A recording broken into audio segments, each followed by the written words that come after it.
ফেসবুকে আমার ভাইয়া ফ্রেন্ড দেখে যে একটা ছবি, আমাকে দেখানোর পর আমি বলছি এটাই ভাইয়া, দেখে যে অনেক রক্ত। তারপর আমার ওইখানেই কান্নাকাটি করতেছি, বললাম যেটা কি হয়েছে আসলে ভাইয়া।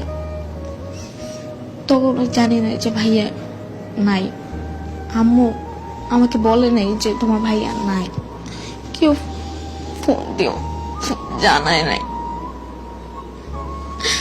1টা বাজে আমি বাসায় আসি, বাসায় আসার পর দেখি যে গ্যারেজ খোলা, লাইট জ্বালানো। আমি সবাইকে জিজ্ঞেস করতেছি কি হয়েছে, আমাকে সবাই জড়ায় ধরে কাঁদতেছে। আমি বলছি কি হয়েছে একটু বলো, আমাকে বলতেছে না। আমাকে উপরে 6 তলায় নিয়ে আসছে জোর করে এনে বলে কিচ্ছু হয় না, তুমি শোও, তোমার ভাই আসতেছে।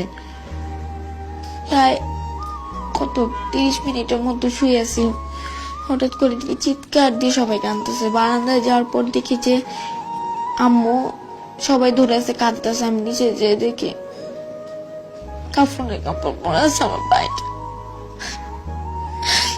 আমাকে ভাইটার সামনে কেউ যাইতেও দিতেছে না। লাস্টটা বের করার পর গ্যারেজ চাঁদে আমি একবার খালি চুমু দিয়েছি মাইয়াকে। এরপরে ভোরবেলা জানাজার পর নিজের ভাইটাকে দাফন দিয়ে এসছি।